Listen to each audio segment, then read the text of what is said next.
I'm Dr. Bob Cargill, the excavator, and recently I posted an unattributed quote on my Facebook page that stirred some concern among some of you. The quote was as follows: "The same fate comes to all, to the righteous and the wicked, to the good and the evil, to the clean and the unclean, to those who make sacrifices and those who make no sacrifices. As are the good, so are the sinners. The same fate comes to everyone." Now, after a few comments asking about my well-being, or my newfound cynicism, or why my sudden obsession with death, a few knowledgeable commenters, including a professor of Hebrew Bible wisdom literature, realized that I was quoting the book of Ecclesiastes, or Kohelet, from the Hebrew Bible, or Christian Old Testament. Ecclesiastes 9:2 to be exact.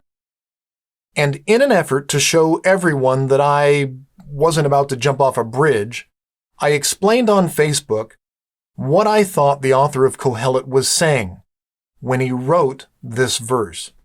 And I wanted to share that with you very quickly.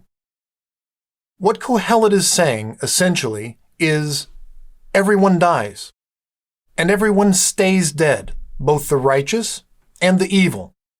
And it is not fair, but it cannot be altered. We are all going to die someday. I think he then goes on to say, the difference is what we do with the life we've got. So many people are worried about life after death that they're not paying enough attention to the life they are living before death. And when they do, they only see the strife and the panic. And to be sure, that is life for many people more so than others.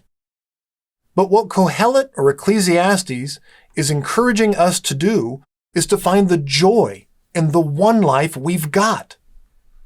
Eat, drink, and be merry isn't just about frivolity.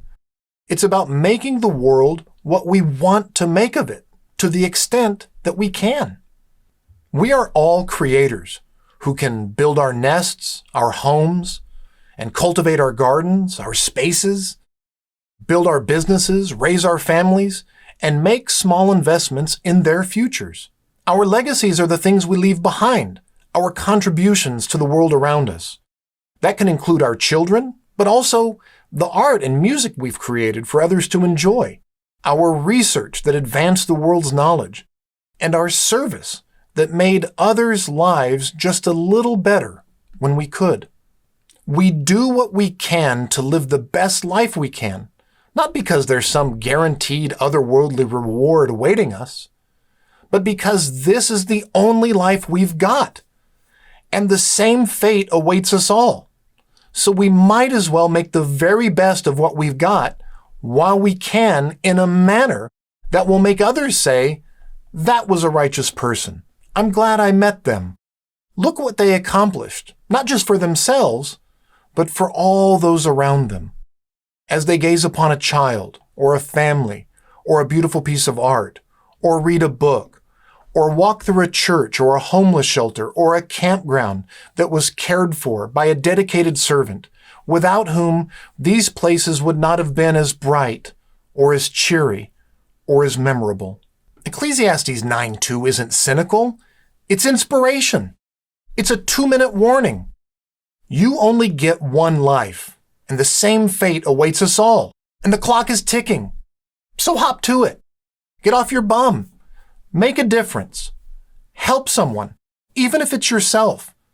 Because pretty soon that whole dust to dust thing is going to kick in, and all that will be left of us are the memories we leave behind. So get to making memories for yourselves, and if you can, for those around you as well. I'm Dr. Bob Cargill, wishing you everything the best.